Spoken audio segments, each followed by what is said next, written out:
그래서 특히 추세 매매를 하실 때는 중요한 저점과 저점을 연결하는 작도나 아니면 중요한 고점과 고점을 연결하는 작도, 이런 구간에서의 추세선을 연결을 해야지만 추세선에 주가가 진입을 했을 때 그 지지에서의 반발력과 아니면 저항에서의 매도 압력이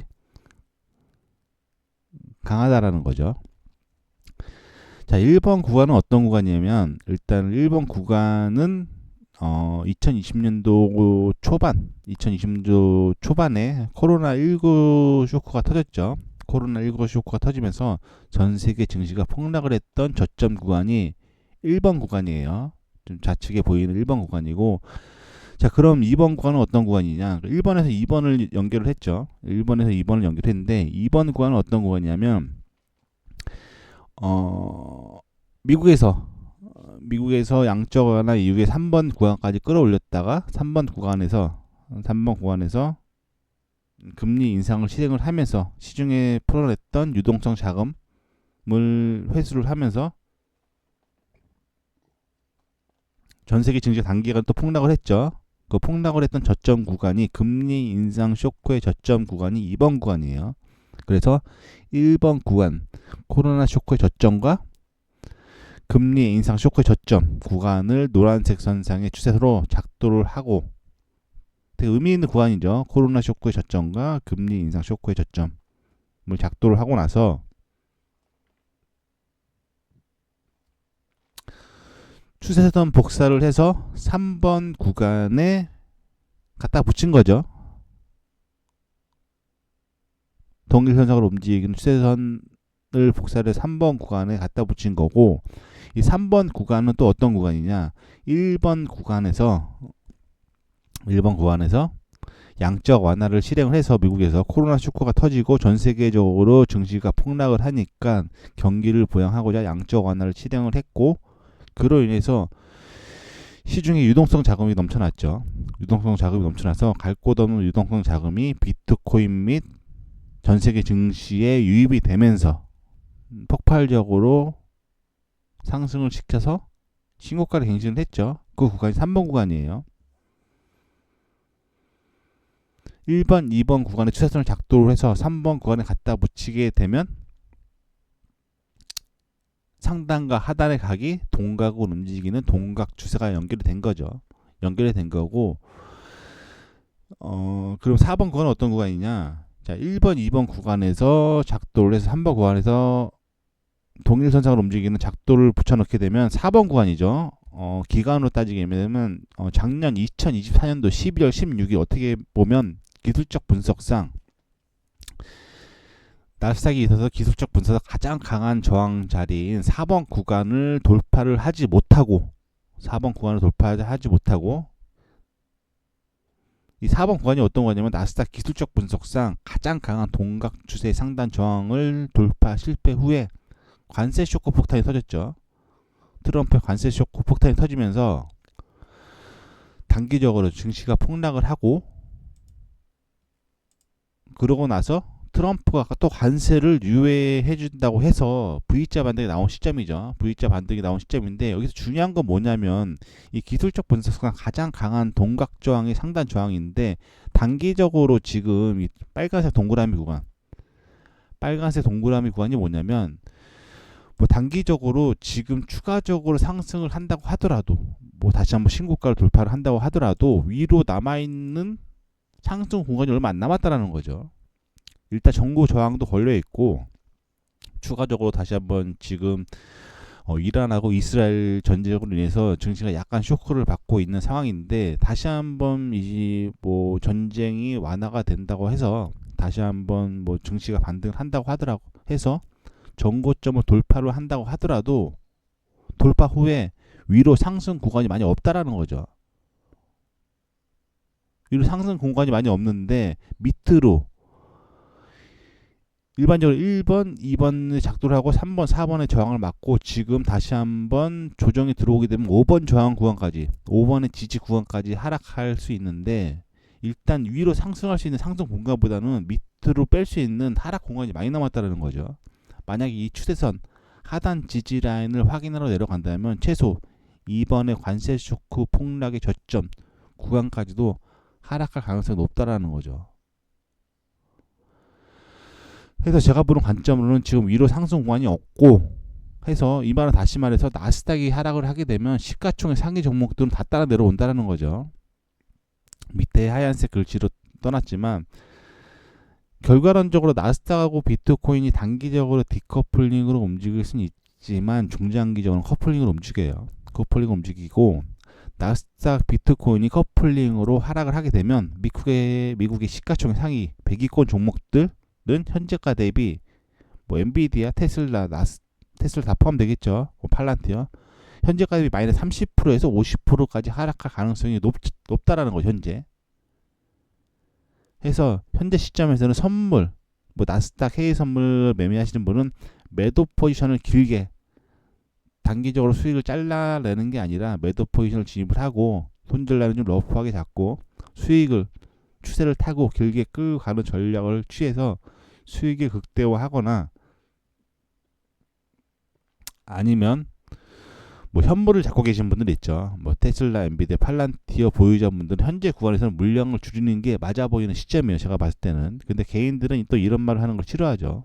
뭐 대부분 유튜버 분들도 증시를 뭐 장기 조정 뒤에 다시 상승할 거다 이렇게 말을 많이들 하죠. 왜냐면 저처럼 이제 증시가 하락할 거라고 하면 뭐 조회수도 많이 안 나오고 구독자 수도 많이 증가하지 못하기 때문에 대부분 좋게 얘기하는데 지금은 현실을 직시를 해야 되죠. 시가총액 상위 종목들은 그러니까 본인 자산이 최대 마이너스 30%에서 50%까지 다시 한번 줄어들 수 있다라는 거죠. 해서 시가총액 상위 보유자분들은 보유 주식을 줄이고 현금을 확보를 해서 다시 한번 쇼크를 받고 증시가 관세 쇼크 저점 이상으로 하락을 하게 되면은 그 현금을 바탕으로 다시 한번 진입하게 되면 평단가를 현저히 낮출 수 있다라는 거죠. 그리고 또 강성 주주분들 있죠. 주식을 그냥 팔지 않고 그냥 보유하고 싶다라고 하면 시장에서 말하는 해칭 전략도 있어요. 주식이 하락을 하게 되면 전체적인 포지션에 손실이 나겠지만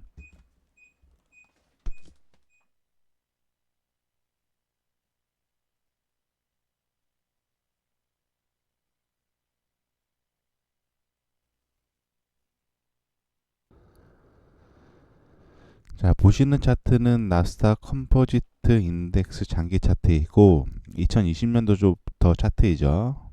근데 대부분 보시게 되면 나스닥 100 인덱스 차트를 많이 보시는데 뭐 나스닥 컴포지트 인덱스 차트가 약간 생소하시는 분도 계실 텐데 일단 방향 자체는 같고 일단 수치만 약간 틀리다고 보시면 돼요.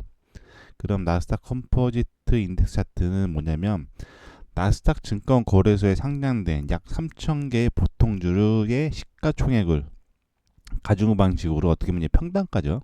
평단가로 산출하는 대표적인 미국 지수 중에 하나죠. 물론 여기에도 애플, 마이크로소프트, 아마존, 테슬라 등도 다 포함되어 있어요. 그리고 나스닥 100 인덱스 차트 또한 시가총액 상위 100위 기업의 주가 지수의 평균치를 나타내는 거고 여기에도 마찬가지로 아마존, 테슬라, 애플, 마이크로소프트도 포함되어 있기 때문에 이제 틀린 거는 이제 100개의 시가총액을 산출을 했느냐 아니면 3,000개의 기업의 시가총액을 산출을 했느냐에 틀린 거죠. 뭐 수치값만 틀리고 같은 방향으로 움직인다고 보시면 되고 그럼 뭐 저 같은 경우는 나스닥 컴포지트 인덱스 차트를 보고 있느냐 일단 기술적 분석상 나스닥 100 인덱스 차트보다는 나스닥 컴포지트 인덱스 차트의 기술적 분석상 지지와 저항을 잘 타고 움직이고 있다고 판단을 하고 있는 거죠.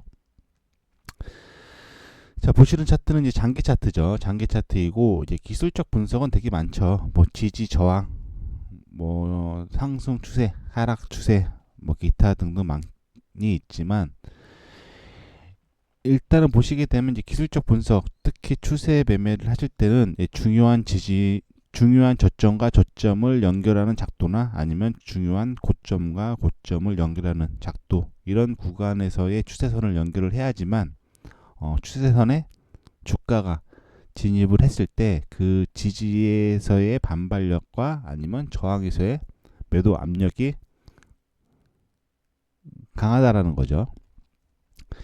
자, 1번 구간은 어떤 구간이냐면 일단 1번 구간은 2020년도 초반에 코로나19 쇼크가 터졌죠. 코로나19 쇼크가 터지면서 전 세계 증시가 폭락을 했던 저점 구간이 1번 구간이에요. 좀 좌측에 보이는 1번 구간이고, 자, 그럼 2번 구간은 어떤 구간이냐? 1번에서 2번을 연결을 했죠. 1번에서 2번을 연결했는데 2번 구간은 어떤 구간이냐면 미국에서 양적 완화 이후에 3번 구간까지 끌어올렸다가 3번 구간에서 금리 인상을 실행을 하면서 시중에 풀어냈던 유동성 자금을 회수를 하면서 전 세계 증시가 단기간 또 폭락을 했죠. 그 폭락을 했던 저점 구간이 금리 인상 쇼크의 저점 구간이 2번 구간이에요. 그래서 1번 구간 코로나 쇼크의 저점과 금리 인상 쇼크의 저점 구간을 노란색 선상의 추세로 작도를 하고, 되게 의미 있는 구간이죠. 코로나 쇼크의 저점과 금리 인상 쇼크의 저점을 작도를 하고 나서 추세선 복사를 해서 3번 구간에 갖다 붙인 거죠. 동일선상으로 움직이는 추세선을 복사를 해서 3번 구간에 갖다 붙인 거고, 이 3번 구간은 또 어떤 구간이냐? 1번 구간에서 양적 완화를 실행을 해서 미국에서 코로나 쇼크가 터지고 전 세계적으로 증시가 폭락을 하니까 경기를 부양하고자 양적 완화를 실행을 했고, 그로 인해서 시중에 유동성 자금이 넘쳐났죠. 유동성 자금이 넘쳐나서 갈 곳 없는 유동성 자금이 비트코인 및 전 세계 증시에 유입이 되면서 폭발적으로 상승을 시켜서 신고가를 갱신을 했죠. 그 구간이 3번 구간이에요. 1번, 2번 구간의 추세선을 작도를 해서 3번 구간에 갖다 붙이게 되면 상단과 하단의 각이 동각으로 움직이는 동각 추세가 연결이 된 거죠. 연결이 된 거고, 그럼 4번 구간은 어떤 구간이냐? 자, 1번, 2번 구간에서 작도를 해서 3번 구간에서 동일선상으로 움직이는 작도를 붙여넣게 되면 4번 구간이죠. 기간으로 따지게 되면 작년 2024년도 12월 16일 어떻게 보면 기술적 분석상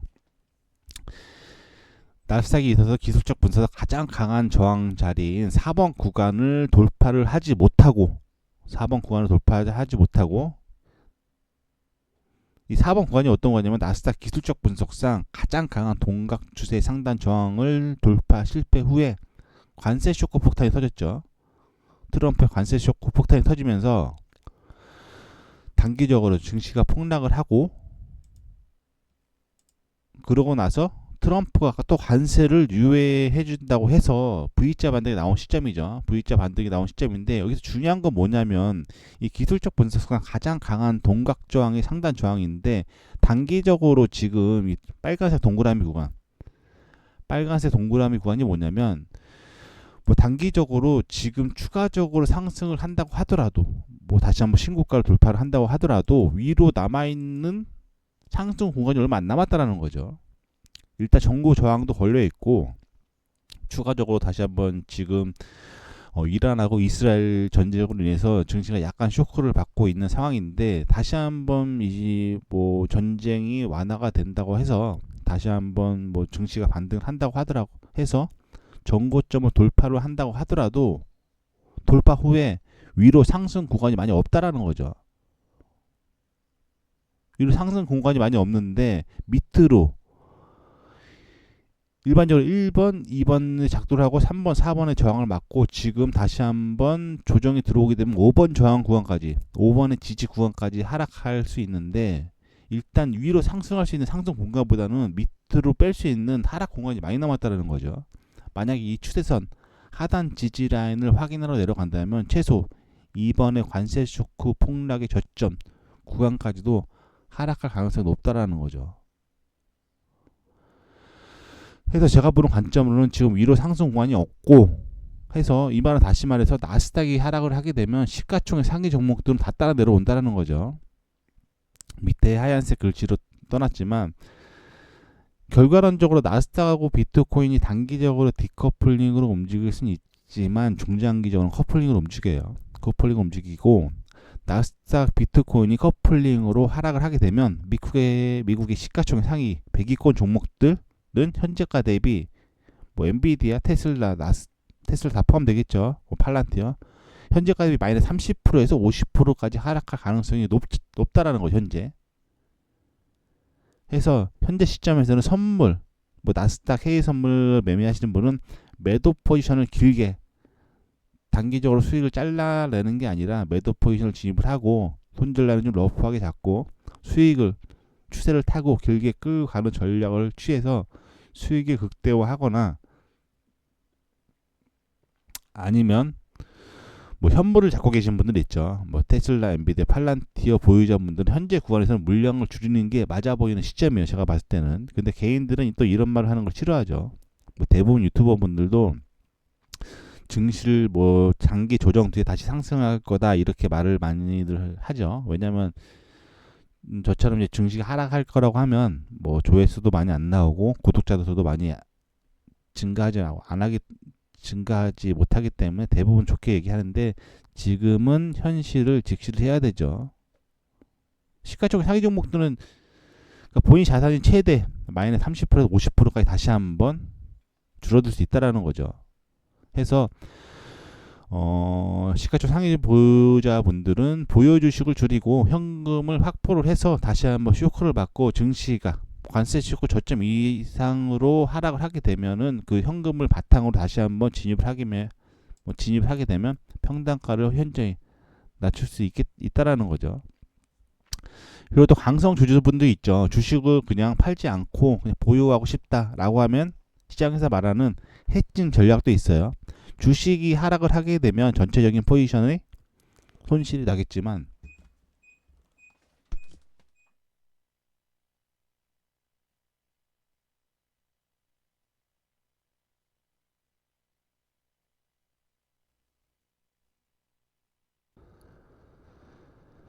자, 보시는 차트는 나스닥 컴포지트 인덱스 장기 차트이고 2020년도부터 차트이죠. 근데 대부분 보시게 되면 나스닥 100 인덱스 차트를 많이 보시는데 뭐 나스닥 컴포지트 인덱스 차트가 약간 생소하시는 분도 계실 텐데 일단 방향 자체는 같고 일단 수치만 약간 틀리다고 보시면 돼요. 그럼 나스닥 컴포지트 인덱스 차트는 뭐냐면 나스닥 증권 거래소에 상장된 약 3,000개의 보통주의 시가총액을 가중 방식으로 어떻게 보면 평단가죠. 평단가로 산출하는 대표적인 미국 지수 중에 하나죠. 물론 여기에도 물론 애플, 마이크로소프트, 아마존, 테슬라 등도 다 포함되어 있어요. 그리고 나스닥 100 인덱스 차트 또한 시가총액 상위 100위 기업의 주가 지수의 평균치를 나타내는 거고 여기에도 마찬가지로 아마존, 테슬라, 애플, 마이크로소프트도 포함되어 있기 때문에 이제 틀린 거는 이제 100개의 시가총액을 산출을 했느냐 아니면 3,000개의 기업의 시가총액을 산출을 했느냐에 틀린 거죠. 뭐 수치값만 틀리고 같은 방향으로 움직인다고 보시면 되고 그럼 뭐 저 같은 경우는 나스닥 컴포지트 인덱스 차트를 보고 있느냐 일단 기술적 분석상 나스닥 100 인덱스 차트보다는 나스닥 컴포지트 인덱스 차트의 기술적 분석상 지지와 저항을 잘 타고 움직이고 있다고 판단을 하고 있는 거죠.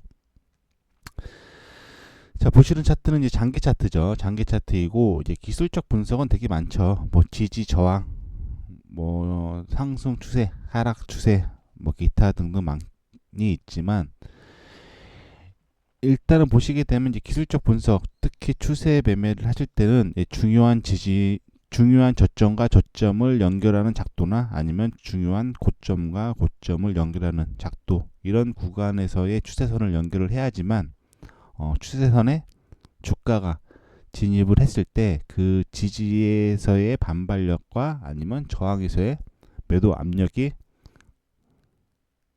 강하다라는 거죠.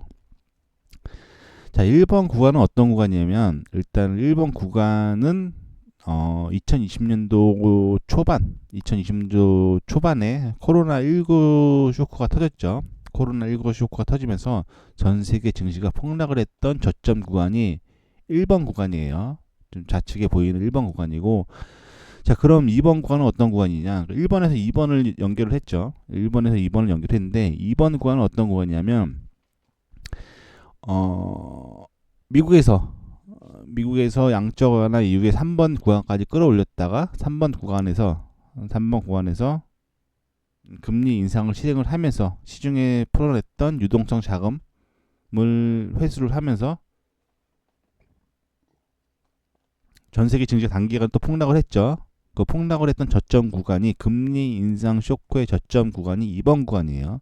그래서 1번 구간 코로나 쇼크의 저점과 금리 인상 쇼크의 저점 구간을 노란색 선상의 추세로 작도를 하고, 되게 의미 있는 구간이죠. 코로나 쇼크의 저점과 금리 인상 쇼크의 저점을 작도를 하고 나서